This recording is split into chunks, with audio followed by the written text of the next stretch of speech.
Awesome. Well, welcome residents and also First Pres family. We're going to keep going with these. I hope by now you've seen a few of these, and so you kind of know the deal. What this is I ask the residents questions, and then we kind of let the conversation flow from there. So 5 questions today. These typically take between 45 minutes to an hour. I think today will be around the 45-minute time. So I'll introduce all the residents I'm sure you know, but just in case we have some new viewers, some new listeners here. So in the my top left screen, it may be different from you. I have Keith Dove, and then bottom left is Nate Sell, and bottom right is Alexandra Mooney. And so Nate is in the second year of his residency. Coming up on the tail end of the second year of his residency, and Keith and Alexandra are coming up on the 9-month mark. Almost, I think it is 9 months now. So 3/4 of the way through your first year. It doesn't feel like that long. So yeah, we'll get started here. So the first question I have today, and feel free to just chime in whenever, is if you weren't in ordained ministry, what would you be doing?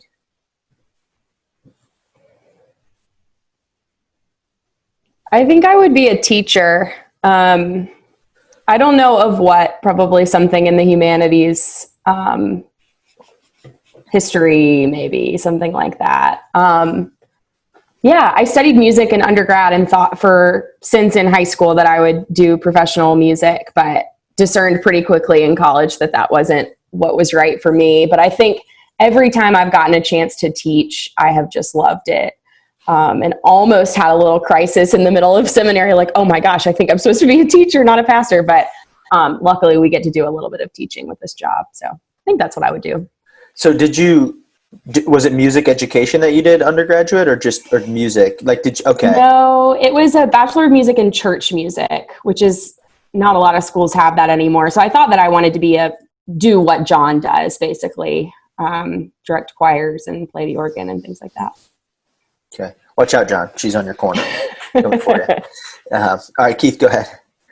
So I think the thing I'm trained in, like Alexandra, is I have a music education degree. And for a long time thought I was going to be a professional musician or would like to go the elementary principal route. But now that I am a working person and a grown up, my fantasy job is really just being a fishing guide who owns a small fly shop, a coffee shop, bakery, and takes people fly fishing. Would this be just one employee, kind of like Keith, when you go fly fishing, you have to close the store down, or? Well, there would be 2 employees. It would be me and the cat. Okay. Okay, for sure. And the cat would watch the store while I took clients out fishing. Nice. So do you have any prospective names for this shop? No. Okay, fair enough. I don't know. So Nate, musician as well. I know. Folk singer. Yeah, right. No, I don't think I got those talents or skills. No, I had two kinds of thoughts. One was the history teacher, lacrosse coach. That's what I thought I wanted to be for most of my undergrad.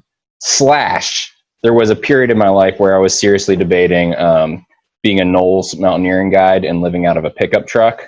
But the long-term family life and other things I wanted didn't seem to be likely with that kind of lifestyle. So hung up the Knowles dream, and the church got me instead. So, I guess they lose. And the rest is history, as they say. Yeah, so I remember thinking, I think back a lot of times, the whole high school teacher coach thing is that's a good life. That's something you enjoy. You kind of know the expectations. So yeah, I totally relate to that.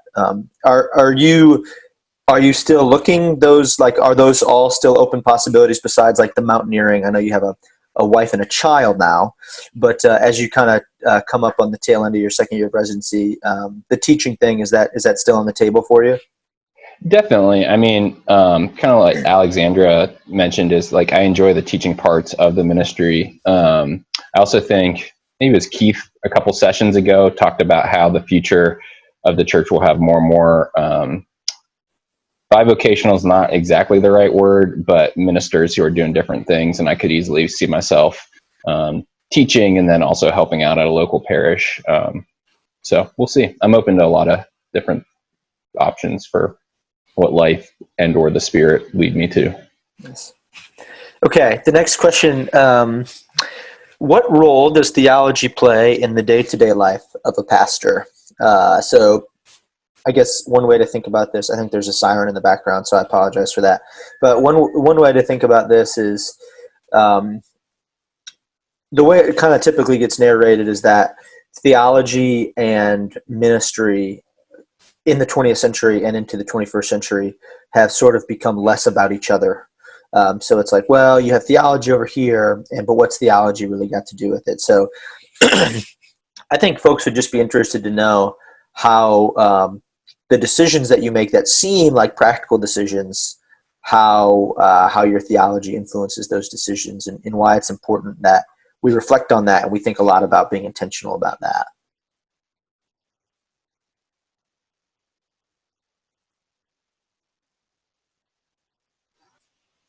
I'll jump in and then maybe Alexandra and Keith can rescue me from myself because I'll probably be incoherent. I think one of the ways I think about this is kind of for me, it's like an inner dialogue kind of thing.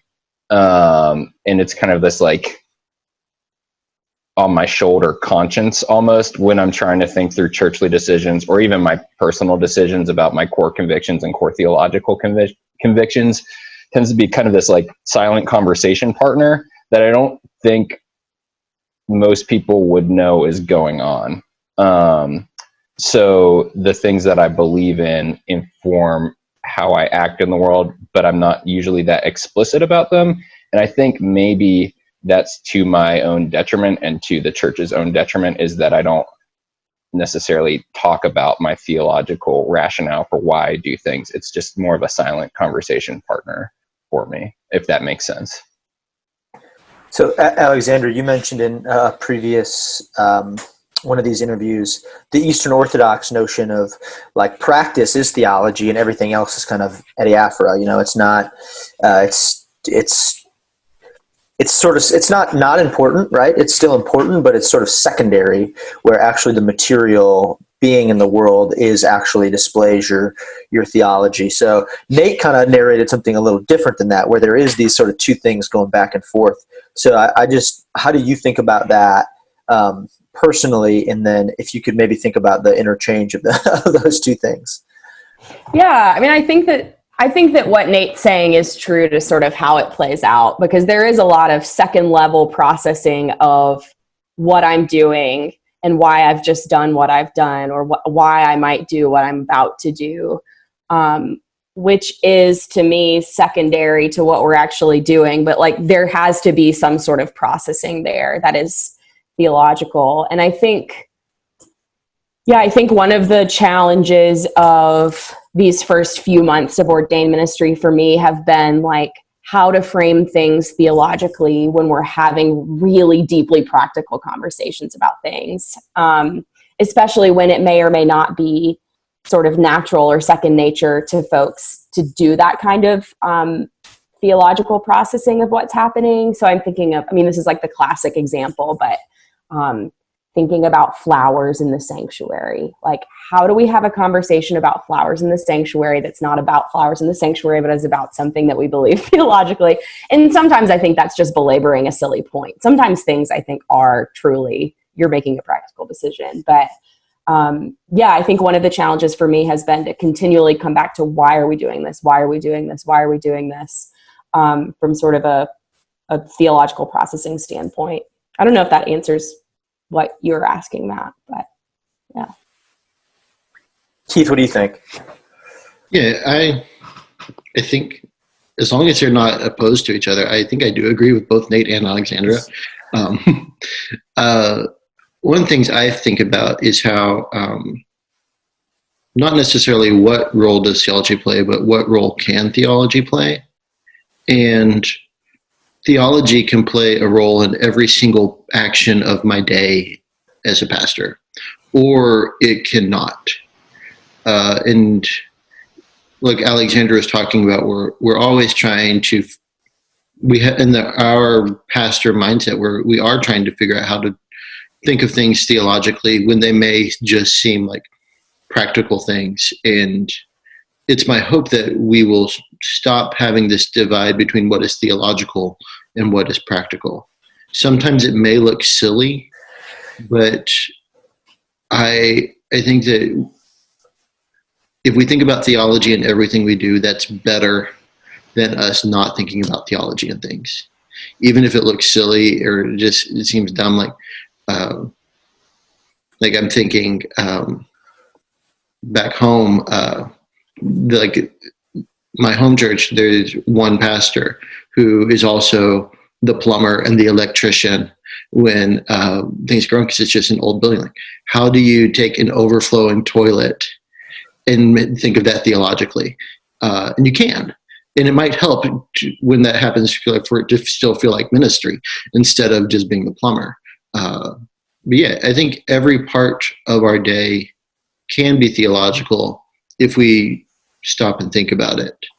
And I think that it's better to go overboard that way than to miss things and like start making like real decisions that are theological, like what's the content of worship, but having those decisions not based at all in theology, and just in like what does like production value, or just how much time do we have, where that really has nothing to do with theology. I'm much rather skewed towards the we're going overboard on this than the oh no, we're missing something. So I do sense I'm not going to push back too hard, but I do have a follow-up question that I'd love you guys to talk about. So there does seem to be this tension, right? Like Keith mentioned, like I think that there seems to be these separate things going on, right? The thinking and the doing. So I'm interested in how like just the formation of habits plays into the role of being theological in the world, as opposed to these sort of like two things going on at the same time, right? Where like, I think that often happens through reflection, right? Where you're like, oh, was that a good thing to do or was that not a good thing to do? And then the way you sort of process that is through sort of a theological lens, because you don't have another one. This is just how you see the world. So I'd love to talk about how, so for instance, I'll give an example. I remember this came up when we were kind of restructuring the Rejoice service, right? Or reimagining the Rejoice service. There was a lot of conversation around how the production value is not about entertainment, but it is about accessibility, right? So it really does matter that people can hear and can see, and that people who may not be able to stand are still able to participate in the service in the same way. So in that sense, it seems like the habits that we produce, right, are like sort of just, they can become intuitive. They don't become sort of like these two conversations happening at the same time. So I wonder if y'all could talk about the kind of the Christian life or the theological life as it is sort of like habituated as just lived experience, the way theology just walks around, if that makes sense. Yeah, I mean, are you thinking a little bit about sort of virtue formation and what you're asking? Kind of. That is exactly what I'm thinking about. Yeah, and I think like Protestants have a notoriously poor, I think, way of talking about this, right? If we were Catholics sitting around talking, that we wouldn't even have to have this conversation, because there's just this natural understanding of we form virtue by doing. We become who God calls us to be by doing the things that cause us to become that way. And I think it's something that we could really learn a lot from and about. And it's a lot how I think about liturgy too, which I've talked about a little bit, right? I don't care if you feel like coming to worship or if you feel like praying the Lord's Prayer. It's like, these are the constitutive practices that make us who we are as Christians, and we do them and they form us whether we like it or not. Which is not a way that a Presbyterian pastor would often talk, I think, about liturgy and things and virtue and things like that. But I think there's a little bit of a tension in how we understand what it means to sort of live our theology if we're not talking about the formation of virtue. You don't have to call it virtue, whatever you want to call it. Yeah. So I just as an example that, and then I know Nate wants to get here. I've talked to Nate about this a lot, just for some of the books and things that we've shared. I went to, I transferred to a very conservative evangelical, but not, denominational Nazarene school, right? And one of the jokes we used to have when there was sort of a more contemporary worship service, and it wasn't like this, it wasn't an altar call, right? But it was like, sort of like, do you need to get right now? And so some of the more mainline friends, we always joke that, like, if you don't really sense God's presence in the sneaky piano, is it really there? And so we used to call it the sneaky piano. And if anybody has spent time in like a non-denominational church or a Baptist church, you'll understand what I mean. Is like, after the sermon, it'll go silent, and then you'll hear the pastor start to talk in this very sort of soothing voice about you getting right. And then underneath you'll hear this little sneaky piano playing as it's like pulling on your heartstrings. So I really appreciate that, what you said, Alexander, because it's like, it sort of changes how we think about communion, how we think about the sacramental theology. It's like, well, I didn't feel God's presence today in the bread and the wine. It's like, that's why trust exists. So yeah, I know Nate wants to get in here. No, I was just thinking of what Alexandra said too, is just like, so it's like baked into the Protestant DNA, right? Like Martin Luther talked about the book of James, which is the classic, like, works produce righteousness book of the Bible. And he's like, that nasty little book, or that horrid little book, is what he called it. Right. So I just think it's like, yeah, we're fighting a lot of our tradition and history. And I think, I resonate with everything you say. I'm also thinking about, like, sanctification as this idea that is also, we run away from in Protestant circles. But I don't know that we actually run away as much as we think we do. And I think, like, the idea that comes to my mind is, like, my grandma Sel is this, like, sweet little Presbyterian woman who lived into her mid 90s. And, like, the woman started the day with a prayer, like, never, everything she did, I think, was oriented by, like, she read her Bible, she, like, prayed, she went to church, like, every single Sunday. And I think that there are these, like, saints among us who have this sneaky way of doing sanctification without ever calling it that. So we have models. I'm a far way off from that, but I do think we all know of those people who are doing the practices, who form them, and there's no real disconnect between how they are in the world and how they're thinking about the world, because it's just so seeped into them over a lifetime of practice.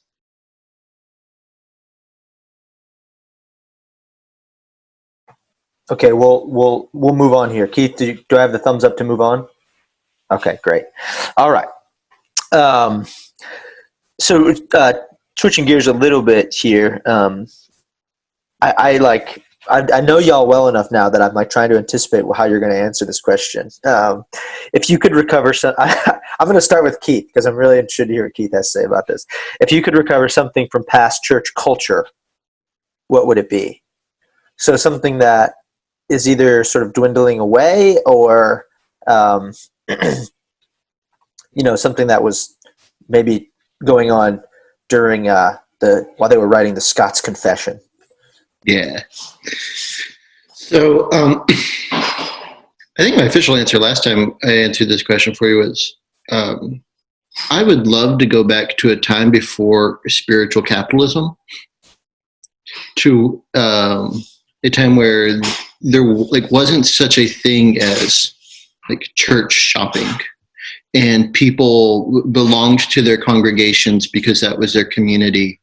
And even when, like, hard things were said, they came back the next week because that was the community that they were part of and that formed them. And even when it might like the sermon might step on toes or something. They didn't go across the street to a different place, but people would like live into their community and be part of it, even when things were uncomfortable sometimes. Now, that being said, I do think that there are some really harmful religious groups throughout the world, especially here in America. And I'm very okay with people leaving the things that are harmful. But like some of the sermons that like may just ruffle some feathers, but they're really saying like true things.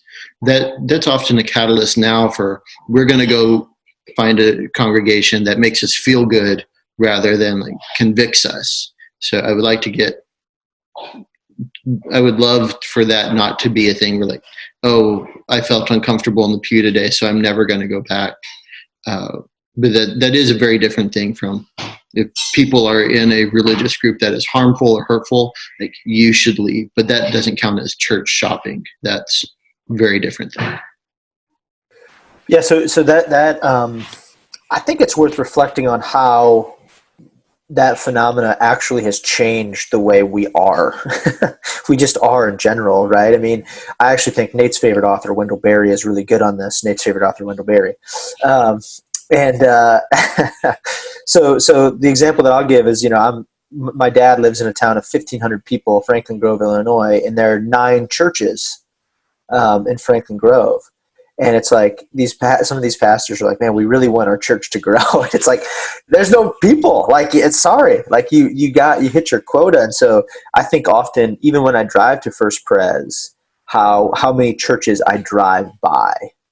The reason I mentioned Wendell Berry is because something that flows through his writing is, look, when you're in a community where there aren't a lot of choices, it forces you to live in a kind of more genuine way, or it forces you to live in a way that that you have to have respect for your neighbor, right? Because if your neighbor is your pastor, you're not going to kick balls in his yard, maybe, or he'd just be okay with that. I mean, I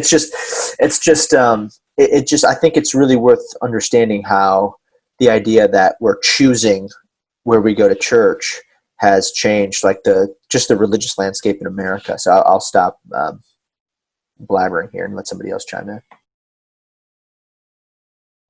Yeah, I was going to say something similar. I think a lot about just like the parish model of churches and how I don't know enough about church history to talk about this intelligibly, but I know that at some point in church history, it was the norm that you just go to the church that's in your neighborhood and that's it. There's none of this going around to see what's what. It's just like you go to that church. And I think it would solve a lot of what Keith was reflecting on. And then, I think older Reformed understandings of the sacraments, if we could sort of recover those, it would do us all a lot of good. I think reading Calvin on the sacraments is amazing. Reading a lot of those, that same era of folks who thought about the sacraments. I think it's really beautiful and something that we can still learn a lot from.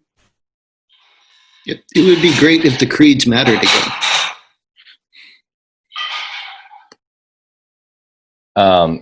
I think Alexandra should maybe teach a class at FPC about Calvin and the sacraments, because I want to take it with you. I think that would be awesome. And I definitely resonate with what all you guys are saying. I'm going to go in a different direction just to spice things up. And one thing I was thinking about is Presbyterians have this awesome tradition of, we founded like hundreds of these really amazing little liberal arts colleges in America. And that's a really cool legacy and a really cool history. And I'm bummed that I feel like we've lost the Presbyterian identity of a lot of those colleges. There are still a handful that have a strong Presbyterian identity and a chaplain on campus. And I don't, I certainly am sure there's history there that I don't understand of why that happened, or, maybe you have to keep the doors open and people, that wasn't an option or whatever. But it saddens me that we don't have that anymore, because I think that's one of the coolest mission outreaches that we've had as a denomination. And I would love to see, if there's any way to get back to that, or to double down on that, or to revitalize that, because young adults is one of the major places that we have lost people as a denomination, and college is such a formative time. And I just think, man, what a cool opportunity to have these strong colleges that are still, uphold a lot of the ideals of what we look for in higher education, which is, a stalwart principle of Presbyterianism, but could also do faith formation at the same time. So that's what I would say. Yeah, thank you. So I just, Alexander, something when Nate was talking, I was listening to you, Nate, I promise, but something that I was thinking about that you said, Alexander, was like, part of the Reformation's history is this kind of idea that you go to the church that's in your neighborhood. I mean, if you were German, you just were Lutheran. If you were a Christian in Turkey, you were just Orthodox. If you were happened to be born in Italy or Spain, you were Catholic. And so, there's all these other examples where, in America it was like this sometimes with, in the early continental period, but yeah, it's kind of a weird thing. And yeah, Nate, I think that's true, right? Like, I think like in the Nazarene church, you have some of this where these Nazarene universities, chapel's required 3 times a week. And like you have, tuition is lowered if you're Nazarene, and there's really faith formation. And so literally like a lot of the young adults that come through the Nazarene church went to these colleges, went to these Nazarene schools. And so it sort of creates that. And there is a big gap, I think, in the sort of liberal, and it's unfortunate, right? Because there's some of the best colleges in America, those Presbyterian liberal arts colleges. Okay. So my answer would be, I'm just going to leave this here to be a little provocative. Recovering of reading the Bible as formational. I think that biblical literacy in the church is something that is going to be a major challenge for the next generation of folks. So just the idea that, like, I've heard nobody at our church would ever say anything like this, ever. But I've heard in some other places, like sometimes I feel like I'm a Christian despite the Bible. And I don't think that there's a problem there. That's all I'll say about that. So, okay, moving on. Speaking of the Bible, segues. Why is it still important to read the Old Testament? Softball here.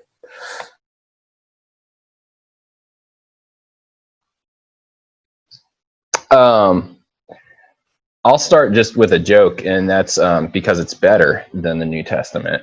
I don't actually mean that. I just think there's something about the Old Testament, for one, that I find just more enjoyable to read because it's primarily narrative and poetry, and it's beautiful, and it's the result of an oral tradition that was honed over thousands of years. So in some ways, I think you have that, and then you have these letters from Paul, right? Who he's kind of like almost just firing them off like an email to the church community. And so there is, not to say that there isn't beauty in Paul, but I just find the Old Testament to be compelling and beautiful reading. The stories in there are awesome. So there's that. And then there's also the fact that it was Jesus's Bible, and that's what Jesus was formed by, and that's what Jesus is referencing. And the Son exegetes, the Father and also the Old Testament. So Jesus is you can't read the New Testament without it. The next time I teach the new member class, I'm going to talk about Paul's letters that way. Yeah, it's just like firing off these emails. I'm just kidding. I know that's not what you're saying. Not what I'm saying. Just for the record. I know what you mean. I'm being flippant. Yeah. And the Old Testament is the story of God's presence with God's people through the generations. I mean, it is absolutely indispensable. There is no New Testament without the Old Testament. It's a continuity. It's not a separate, well, now I'm going to get myself into hot water. It is a separate entity, but you know what I'm saying? Like, it's the story of God's people. And the New Testament just doesn't make sense without the Old Testament. Like, there's a reason that Marcion was wrong. The gospel writers were so dependent on the Old Testament, especially the prophets, that they've got like so many references, especially if you're reading like we have in our Greek Bibles. They've got like every reference in the scholarly Greek Bible of what it was in the Old Testament, and it's filling the margins. And so you can't understand the New Testament without the Old Testament. And we believe that the entirety of Scripture reveals Jesus Christ. So even though it may not look like Jesus is in the Old Testament, we read it through the lens of Jesus, and Jesus is revealed in it. Keith, I hope you enjoy your Jamba Juice whenever it arrives on your table. Like we told the First Pres audience, this is real life. We're sitting here. I have two little kids running around, and so sometimes you're just going to hear some of those noises. So you've heard my dog on past episodes, and hopefully we don't have any screaming children running through here. But you understand this is quarantine life, right? I just want to follow up. Whoever wants to answer this, because we've all talked about this, but I think it's important to note how dangerous this idea is about not reading the Old Testament, specifically in light in a 20th century tragedy that we hear about often in our history books. So does anybody care to speak about how, in continental Europe in the 1930s, the kind of the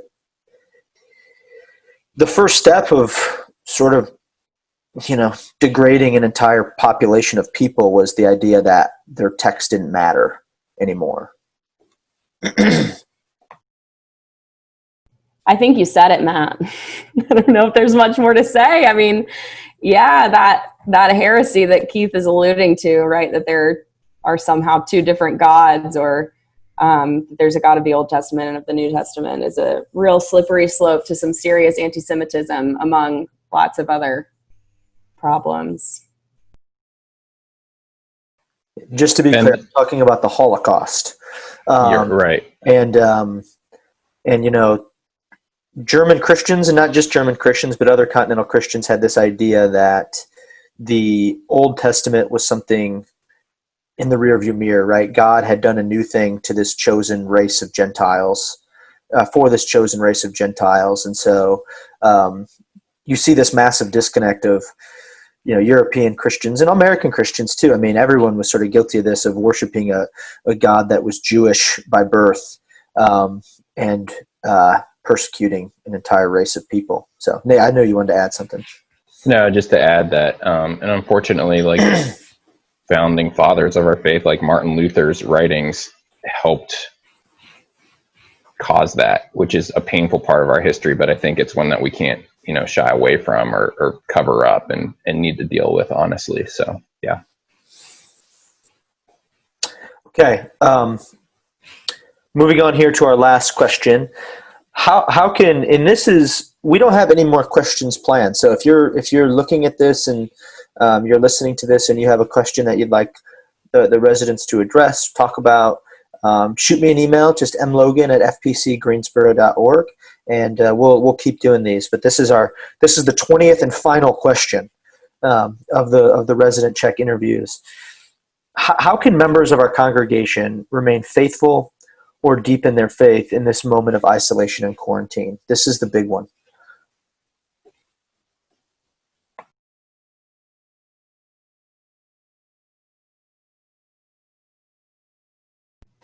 I mean, I think read your Bible and pray, right? Like, it's a little hard to talk in generalities about what we're experiencing right now, because for so many people, life is maybe feeling a little more hectic than usual, actually. But if you find that you have space and margin, that you feel yourself longing for something, then I would say pick up your Bible and start somewhere. There's lots of great places to start, but I think that, Yeah, this is a time to sort of really dig into the Christian practices that are fundamental to who we are. I know I tried to start an Easter practice of praying the daily office, just praying evening prayer or morning prayer. And the PCUSA has a really cool app where if you're interested in using an app to pray, it's pretty great. You pay, I don't know, $3 or $4 or something. And if you don't have the book, it's really great. So I think that's kind of a softball answer, but that's really what I think. Yeah, I mean, it's the most softball answer we have, but reading your Bible, it's a great time to work on that biblical illiteracy problem. And there's, I think a lot of my stuff, there's plenty of time to read right now. Like reading Bible and reading, I've been catching up on the books that I wasn't able to make it to in seminary that looked cool but weren't required reading. And like that's been great. And then also there's a lot of time to spend outside and like reflecting on nature and creation. And like now on my walks, I stop and eat honeysuckle every day. And that can be a spiritual practice if you want it to be.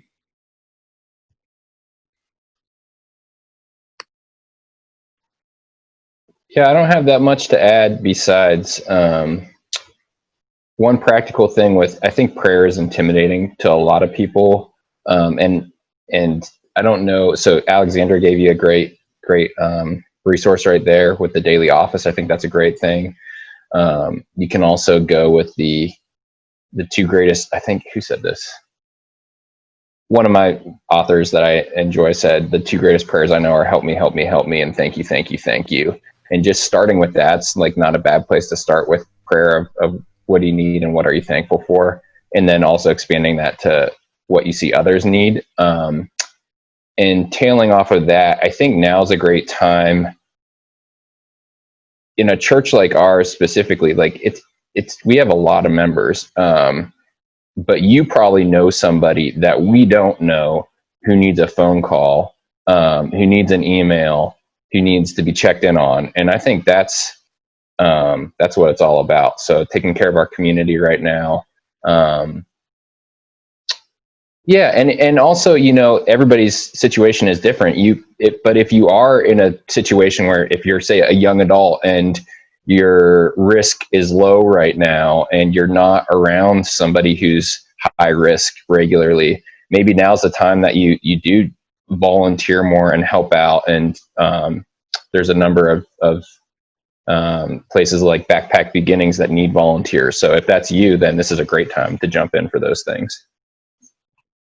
I'll add on with Nate's saying, prayer can be difficult for some people. I will admit and boldly admit as a pastor, I find prayer difficult, but I find prayer easier if I'm doing, like Abraham Heschel is famous for saying, praying with your feet, which is like some of the volunteer programs that Nate just mentioned were like praying with your hands and your feet, or using whatever you're reading that day as like a catalyst for meditation and prayer, where it doesn't have to look like just sitting down and praying in a conventional way. There are a lot of other ways of making contact with God and engaging in prayer that don't necessarily look like bow your head, close your eyes, and pray like you were taught to in Sunday school a million years ago.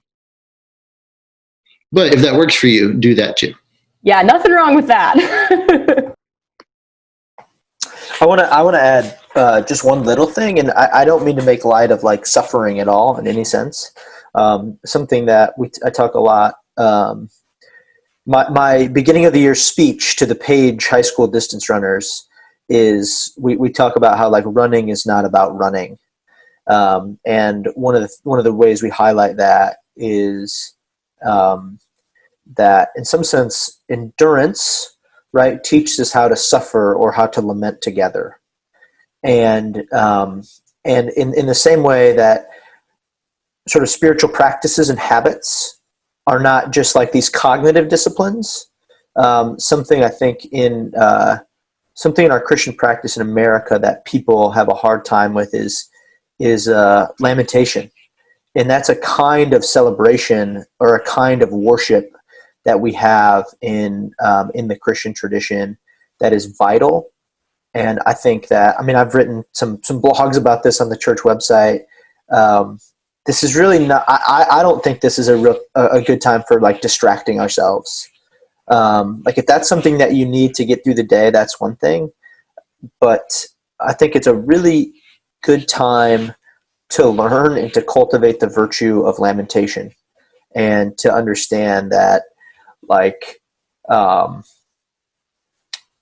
you know, in part of that, you know, produces this longing to be together again, you know, and it's sort of like the silly cliche, like you don't know what you have till it's gone. But if that is actually embodied in sort of a practice of lamentation and then of hope and then of rejoicing when we are able to be back together again, I think that's a worthwhile spiritual practice. And so I know I've enjoyed just like being intentional about being outside, you know, and I thought that Keith was going to take Nate's answer there. Just a little highlight into my personal life. Nate and I, when Nate came to the church 2 years ago, I invited him to go on this hike, and I was just sitting in my chair earlier this week, and I just sent him a text message that was like, man, we just need to pick a day, go to one of these state parks in North Carolina and just suffer, to put in like that's, I think, exactly what I said. And I had in mind, like, you know, a 40-mile day where we're jogging and hiking. And just because walking so much and being outside so often has just, you know, you don't take it for granted. It makes you more intentional. You know, it creates that virtue and that habit of being like, you know, seeing different plants in your neighbor's yard or whatever, just being really mindful about what's going on behind you. So I would ask, does anybody have any final thoughts, any well wishes for the congregation before we take off? Just know that we think of you often.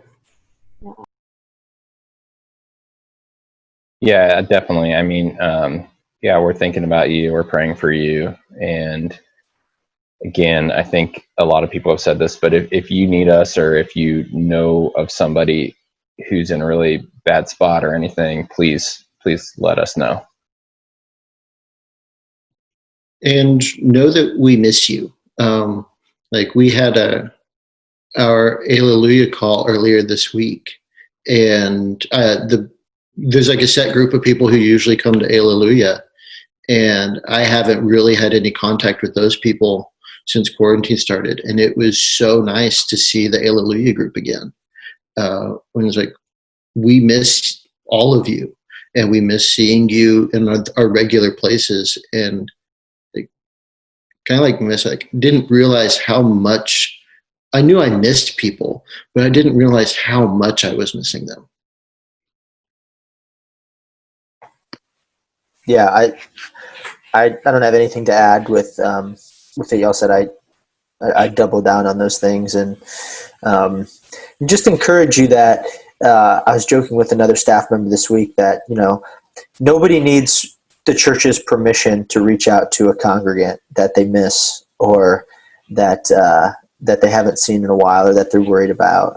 I'd encourage y'all, if you're watching this, if you just have like, just do it. I mean, just do it. If you feel like, I wonder what X person is doing, or I wonder how they are. I wonder if they're doing okay. Their daughter or their son was supposed to be married. I wonder how that. Just call them. Like, I'm telling you, they will be happy to hear from you. I think that's my son who's playing outside that just rang the doorbell. So we're not expecting any visitors during quarantine. So First Pres audience, thank you so much for watching. Like I said, if you if you have any other questions, please email me. We love doing this. And so we might just do it anyway and just not hit the record button in the future. And so, but if you're enjoying these, let us know. Send us your questions. We'd love to hear from you. We hope you're well and you're safe and you're healthy. Thank you so much.